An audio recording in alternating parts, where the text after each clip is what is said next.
भारतीय गुलकार व अदाकार दिलजीत दोसांझ और अदाकारा नीरू बाजवा की दिलचस्प वीडियो सोशल मीडिया पर वायरल हो गई।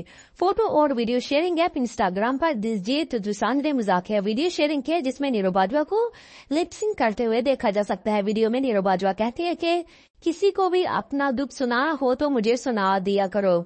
छोटे दुख के 500 रुपए और बड़े दुख के 1000 रुपए। अगर रोना पड़ेगा साथ में तो फिर 3000 रुपए होंगे।